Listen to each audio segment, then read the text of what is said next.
What's going on, guys? SuperCliff here, and thanks for tuning in on today's brand new episode. Alright guys, let's get in deep with Aquaman. Ocean pun. Man, I apologize for that.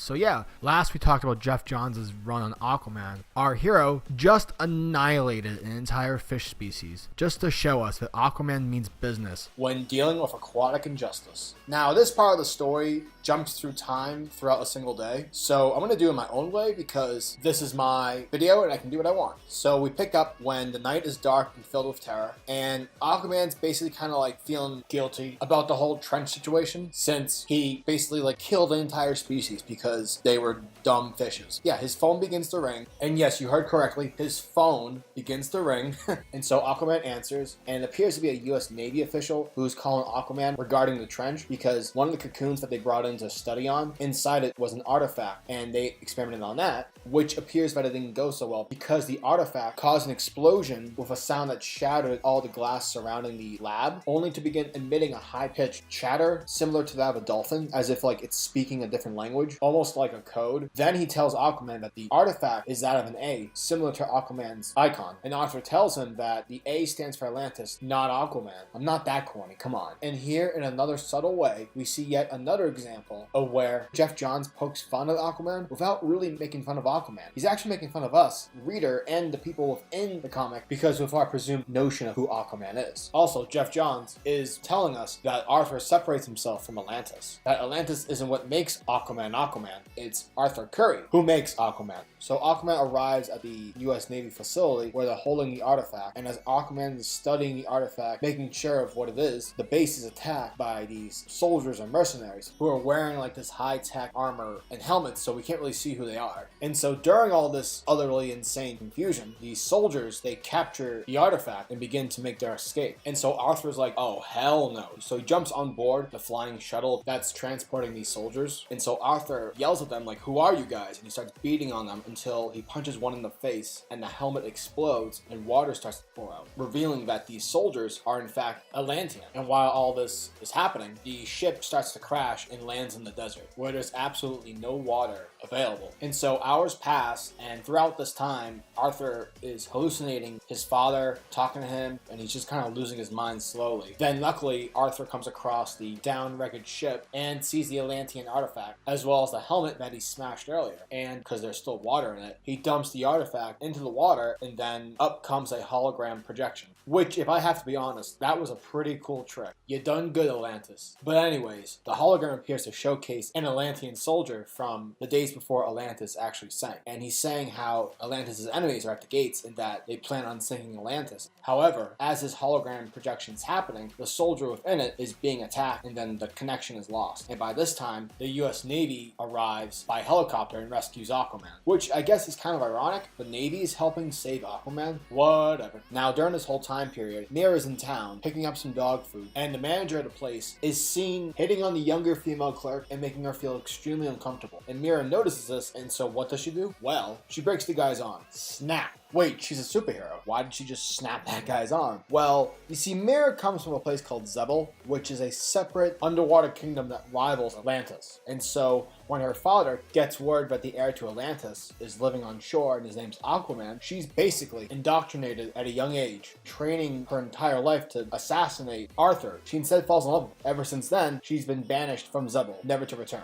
So yeah, she's a little brash. She gets easily irritated, and she's been learning the surface world ways all through Arthur, so she doesn't really get how sometimes you act in public. I mean, you don't just break someone's arm unless you're Batman. And so the cops come to arrest Mira, and Mira's like, you know what, I'm done fighting. And although she could have easily killed them all in like 5 seconds, she's willing to let them take her in because she knows that Arthur loves the surface world, even though she doesn't really care for it, but she loves Arthur. And so in this case, she's willing to stand down despite her being really pissed off. And so a little time passes by, and the cop get a call that a hostage situation is currently taking place.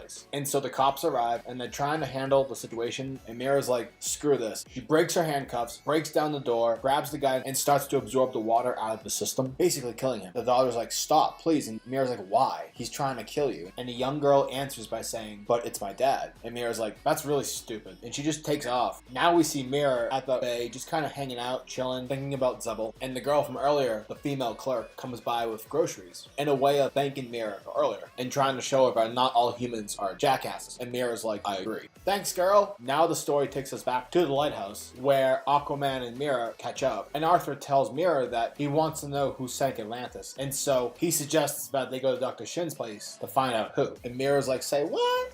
And now we turn our attention towards Brazil, where we see a woman in white ninja gear running throughout the jungles, being chased down none other by Black Manta. And so these two get into a little skirmish, but eventually the woman gets killed. Then Black Manta takes like a golden item from our dead corpse and swearing that Arthur will lose everything, just like he did. Suspense. Ooh. And that wraps up today's video. If you guys like my content, please hit that subscribe button, as well as hit the bell symbol, so that the world of comics is never missed out. Peace, guys.